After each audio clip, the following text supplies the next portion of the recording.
In America, the discussion around gun control always seems to go around in circles, ending in the same place. Here to try and help explain more on this is my good friend, Neal Brennan, everybody. Neal, I'm not gonna lie, I'm struggling with this, man.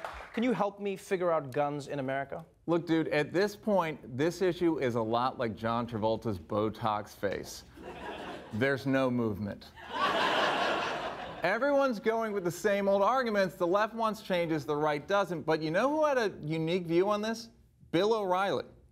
He wrote a blog post on BillO'Reilly.com, which, based on his sexual history, I assumed was a porn site. Wait, it's not porn? No, it's like news and stuff.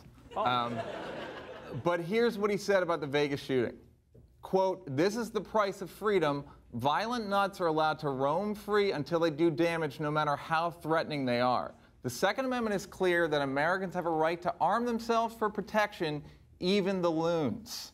Yo, that's crazy. I agree, but you gotta appreciate that honesty. That'd be like Six Flags saying, yeah, you might die in a roller coaster, but do you want to meet Bugs Bunny or not? But my thing is, I just don't understand why, when guns are clearly a problem, people still don't want to talk about guns. Dude, you're thinking about it wrong. They're not arguing about guns, they're arguing about freedom. Guns are just the symbol. You ever get in a fight with your girlfriend and you're like, babe, what's the big deal? I just dropped socks next to the bed. And she's like, it's not about socks, it's about your need for a mother figure, and I don't want to feel like I'm my son.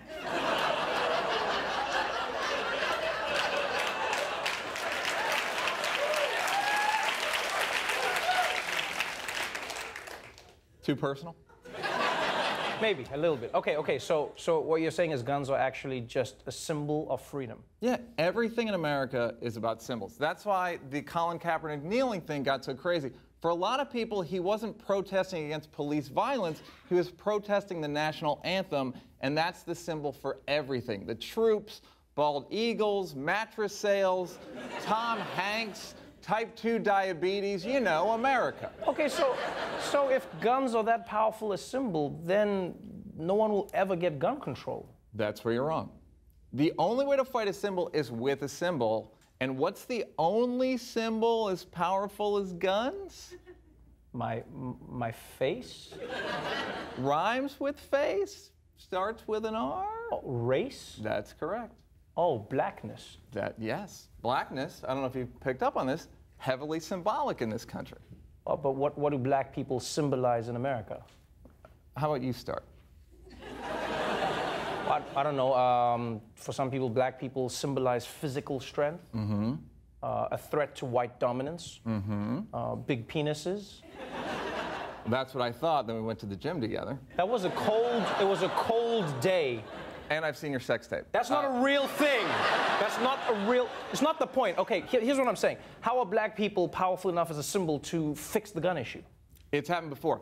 Back in 1967, a heavily armed group of Black Panthers marched into the California state capitol, and wouldn't you know it, within 12 weeks, the state of California, under Governor Ronald Reagan, passed a new gun control law called the Mulford Act. Damn, less than 3 months. They might as well have called it the These Got Guns Act.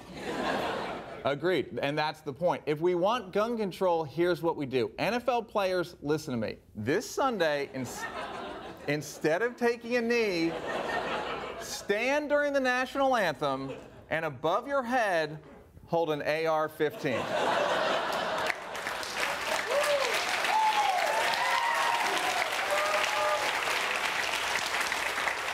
We'll have new gun control legislation by halftime. Neal Brennan, everybody.